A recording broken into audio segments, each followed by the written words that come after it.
Okay, so it looks like we're live. I'm gonna keep doing live videos. I'm gonna keep doing live videos periodically, so I can get caught up on some of the stuff that I need to open.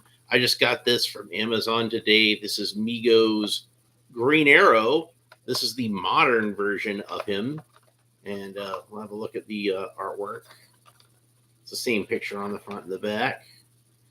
And it says 8-inch figure, Green Arrow. There's no bio, but got the blurb about Marty Abrams and a brief history of the Mego toy company on the back there, the Mego Corporation. We've been over this before if you've seen me open any of these. It does have special thanks to consultant Dr. Mego, sculptors Andy Kovalt, and seamstress Rachel Baker. So yeah, there is going to be another Green Arrow coming out from Mego soon. We'll talk about that in a little bit. But I've also got with me a couple other special things, which is one of the few original Megos I still have, which is, I have my original Green Arrow. So unfortunately, all the parts on this are reproduction. The hat and the quiver and the boots are all from Dr. Mego, but I don't think he makes this quiver and hat anymore. He might still make the hat, but I don't think he does. He could probably custom cast you some of this stuff if you wanted him to, but yeah, I bought those like years ago when he first put out the hat and the quiver with the hopes that I would be able to get one, and then eventually did. I got him off of eBay. He only had the suit, and you can see that the suit is very faded because the body part of the suit, the vest and the trunks are supposed to be the same color as the little flares at the sleeves there, but it faded to where it almost looked like it's all the same color outfit. Now I have seen some of these old Green Arrows with the this would fade to the point where it's yellow. And I suspect what happened is Mego would just dye whatever fabric they used on the vest and the trunks to get that darker green color. And sometimes, which I suspect was the case with this one, they used the same type of fabric that they used on the tights and the shirt collar. And sometimes I think they just, used yellow, whatever they had on hand that they could easily dye green. And that's why you see it fade to two different colors. And of course, mine was missing the cuffs, so I wound up just putting some tape around his wrists. And then I also have with me, this was the one that Mattel made a few years back, their retro action figure collection. And you can see that it's heavily based on the original, but it's different in some ways. Oh yeah, this bow that I had, that came from Figures Toy Company back when they were still doing the classic TV toys thing. And I think that some of their Green Arrow figures that they make come with a bow that's similar in color to this. If you want to get a bow like that, that's where I got that. So, yeah, the Mattel version kind of improved on the Mego version in a lot of ways. Like, for one thing, they actually had where his outfit was 3 separate colors of green, with the light green at the collar and then the darker green at the vest and the trunks, and then an emerald green at the tights. So they actually do have the 3 shades of green there. The shade of green that they used on, it's kind of coming through on the camera, at least that I can see. You might be able to see that at home. It's very similar, but you can tell that it's a different shade of green, and they did put that extra effort in there, so I appreciate that. He's got a very similar hat. The hat might even be like an identical sort of thing. Most of these Mattel pieces tended to change things in some ways. Some are more noticeable than others. For example, you can see that the quiver is a little bit shorter on the Mattel version. If I line them up where the tops are even, you can see there's maybe about almost a half an inch at least a quarter inch difference at the bottom, you see. But also, I like the way that the Mattel version has a strap that goes around the middle of the figure instead of like the two loops that break off rather easily. So yeah, Mattel has a strap that goes all the way around, and that's also more accurate to the comics, I think, and a rounder belt buckle. So they did make this a little more comic book accurate. Also, he didn't have plain gloves; he had like longer gloves that had the notches cut out of them, like the way that Neil Adams drew it. Unfortunately, like they do go all the way up past the elbow, like they're supposed to, but if you try to do that, it kind of creases that up. So I usually just keep them pulled down, and he can still hold on to the bow pretty well, even with the sleeves pulled down like that. But I'm not here really to talk about these two.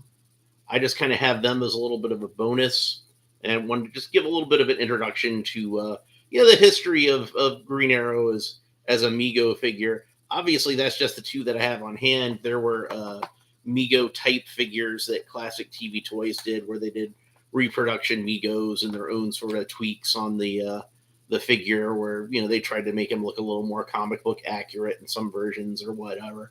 But I don't have any of those. I just have the original one and the Mattel version. Also, real quick, let's look at their head sculpts. They are very similar, although not identical. But the main difference is if you look at their beards, the Mego Ollie has a much longer, pointier beard than the Mattel Ollie. So, and his beard is impressive enough, but that Mego beard is just something else, isn't it? So, yeah, I had these mainly because I wanted to compare them to the Mego version when we get them out of the package. Now, I think that this is one of those ones that's made on like a shorter body because it is on the more modern body. But I don't know if I don't know if they managed to get any of these out onto a taller body or not. But we're gonna find out. So I'm gonna go ahead and open them up. There we go. Don't need to spend too much time talking about the packaging because we've already covered a lot of Mego type packaging on this show, so we already know pretty much what we're looking at. But I do want to give another shot of the artwork so we can see that. And the figure is a lot different from how he's portrayed on the artwork, and I think a lot of that has to do with just the fact that it's one of these kind of modern superhero costumes with all this piping and everything on it. So obviously that's not going to work with a Mego necessarily, just because that would involve like a lot of sewing, and that would make this. Ooh, that's really rubbery. This bow is really rubbery. But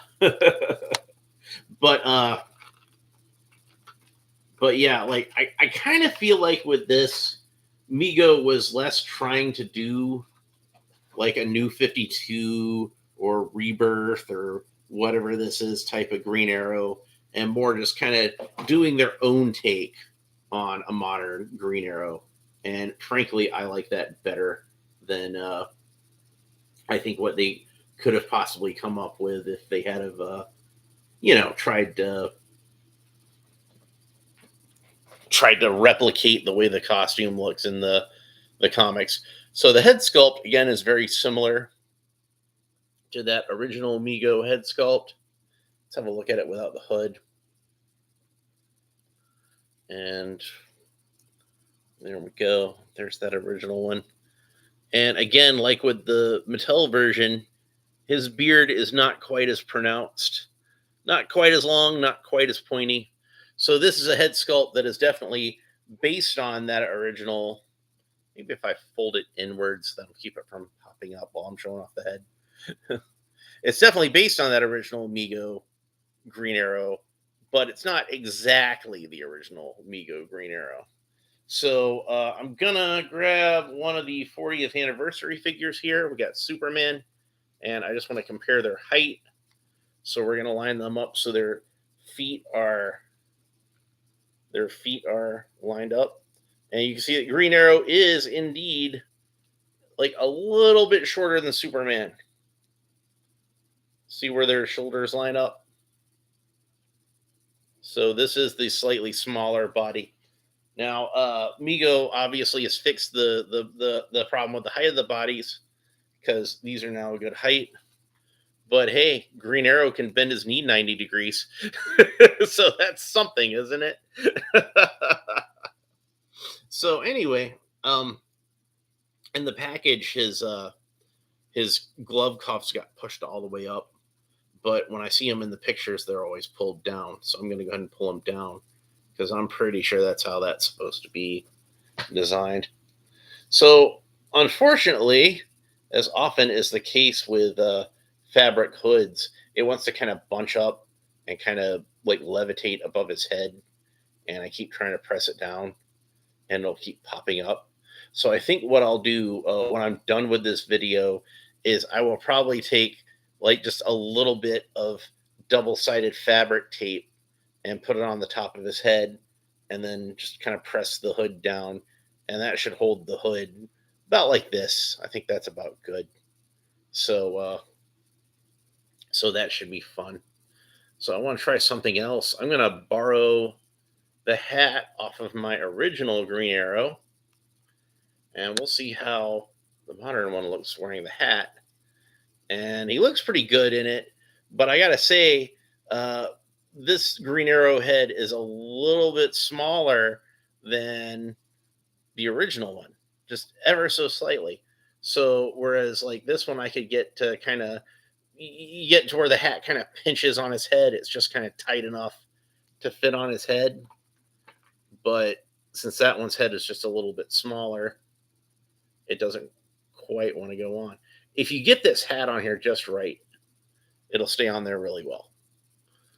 And I can imagine a kid even running around his backyard and this thing not falling off. I'm shaking it all over the place. It stays on there really well, especially for like a hat from an action figure from this era. And you can see I've got it like just like a little bit crooked, but that's okay. The way I see him, his hat should always be like a little bit crooked. He's Green Arrow. He's got kind of like a jaunty sort of feel to it. So yeah, but yeah, there that is. So, and this one didn't come with a hat because it's a modern version of Green Arrow, and he's too serious to wear a swashbuckler cap like that.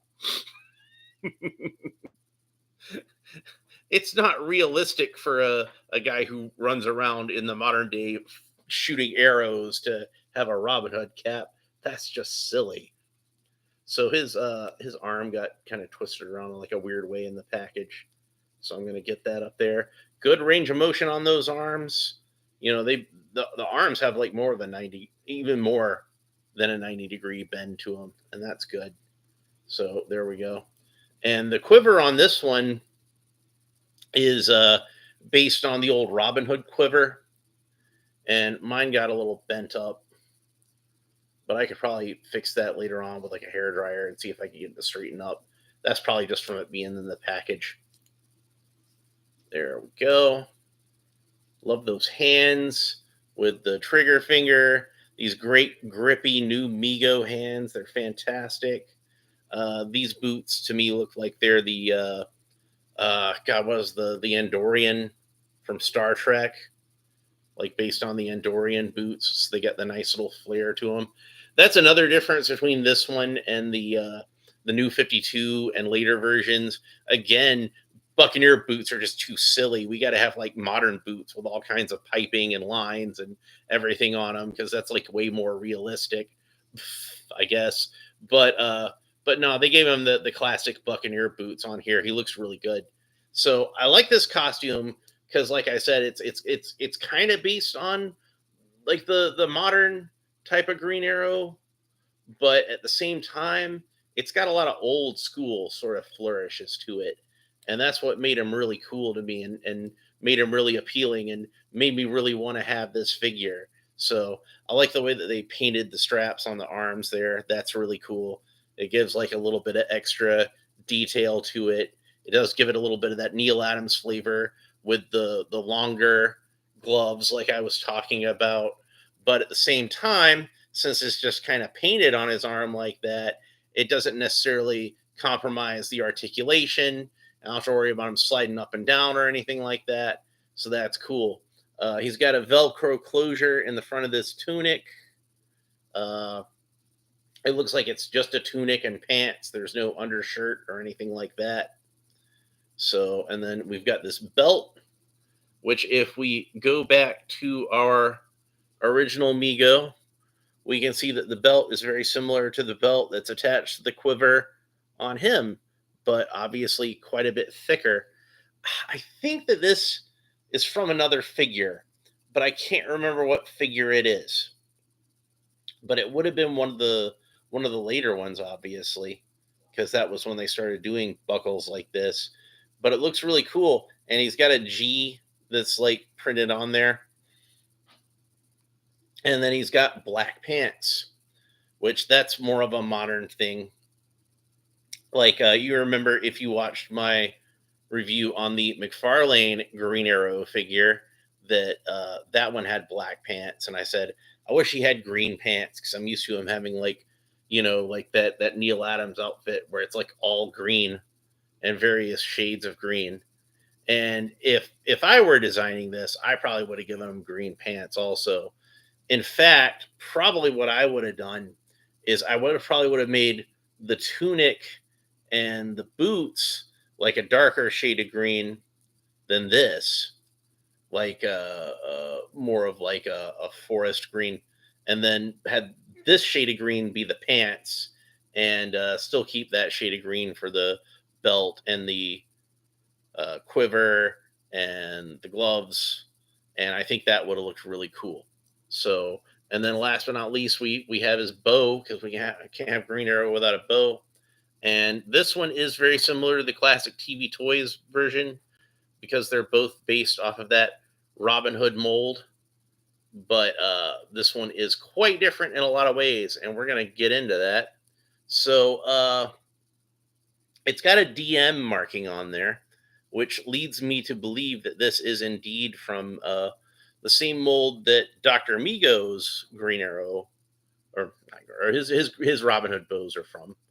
But it's not the same type of plastic because it's not that kind of nylon kind of plastic like Mego accessories are usually made, and it's made more of like I guess like a PVC or something like that. It's a soft, rubbery plastic. Now it's not so soft that that I would complain about it, but it is noticeably softer than the nylon bows like the other Green Arrow figures usually come with. But let's go ahead and put the bow in his hand and see what it looks like when he's holding it. And I imagine he's going to hold it really well because, these hands usually hold accessories very well. Love these new Mego hands. I got to tell you, I feel like the new Mego bodies are the best 8-inch Mego bodies that have ever been made. Like, a lot of figures have tried to make more modern style Mego bodies and failed. Like, one of the reasons that I don't have every single one, you can see what I'm talking about right here, right now. One of the reasons I don't have every single one of these figures Mattel made is because this body is terrible. Like, it's all loose and wobbly, and you might think that this is because this toy's like over a decade old at this point, but no, it's not because of that. It's like it was like this when I bought it. All these were like this when I bought them. Like, the plastic used is like, it's good high quality plastic. It's thick and heavy, but I don't know what they used for. Excuse me. I don't know what they used for the guts that they strung this thing with, like what kind of elastic they used, but it's just it's not strong enough to keep this thing tight. And for the longest time, like Dr. Mego made new Mego bodies, and those were pretty good. And Classic TV Toys Figures Toy Company, they made new Mego bodies, and well, I think those were probably the closest ones to the original bodies. They were also the closest ones to the original bodies, so they weren't that high quality. But still, like my favorites were always the original Migos because, like, to me they just felt like they did everything best. Like, you know, they might not have been perfect, but they had a good shade of skin to them, and the articulation was good, and like the classic TV toys, the figures toy company ones, like those innards are, it's the opposite of the Mattel ones. Like those are way too tight. The Mattels are way too loose, and the figures toy companies are way too tight. Whereas Mego, the elastic they used in those was just right. But but the bandless bodies don't have to worry about the elastics. So, and then the articulation is much improved because now you can move the arms around really well. You don't have to be slave to wherever the elastic is going to. Oh, I knocked the bow out. I'm going to leave it out. Uh, so you can get him into all kinds of cool poses. Like if I had an arrow for him, he didn't come with an arrow. He just came with the bow. But if I had an arrow to pose him with, and I could probably fit it in between his fingertips. Maybe I'll see if I can 3D print one later. Just like see if I can get like some kind of arrow from any action figure. I can scale it to whatever. But you can see that I can get him into like a really cool archery pose. It's very easy. And especially because like, you got swivels at the elbow now, like that. Fantastic. So unfortunately the hood is going to get in his way. Yeah, hoods are more realistic, but they don't give you much peripheral vision. But you can see how like you can get him into like a cool archery pose. If you had an arrow, it would be very easy to do that. So yeah, these new Mego bodies, they're awesome. So I don't know if I'm going to wind up keeping them on this body though, since it is the shorter body, and I would like it to be a little taller. So what I might wind up doing is when they do come out with that 50th anniversary one, which will be on the taller body, maybe I can transfer the outfit onto that one. I'm sure the head sculpt will be similar, if not the same exact one. Even though, like I said, it's not the same exact one that the original Mego figure had, mainly with the beard. It's close enough that I figure if they used this for that 50th anniversary figure, probably not many people would complain. I wouldn't complain. I'd be fine with it. So on a whole, I'm going to say this is a great figure, and he's definitely worth picking up. Now, if you're like me and you just can't get enough Green Arrow figures, you definitely want to have this one and the 50th anniversary one coming out. If you're more of a purist for the classic style, obviously you're going to want to wait for that 50th anniversary one. He's probably going to scratch that itch for you better than this guy could. But that doesn't mean that he's not a great figure in his own right, and I'm definitely happy to add him to my collection. So that's pretty much it for this time. If you enjoyed it, please like and subscribe and all the fun YouTube stuff down below. Let me know what you think about this Green Arrow figure and the other Green Arrow figures that I have. Which one is your favorite? Or maybe you even like one of those classic TV toys ones, the Figures Toy Company ones that I don't have. And that's pretty much it. We'll talk to you next time. Bye.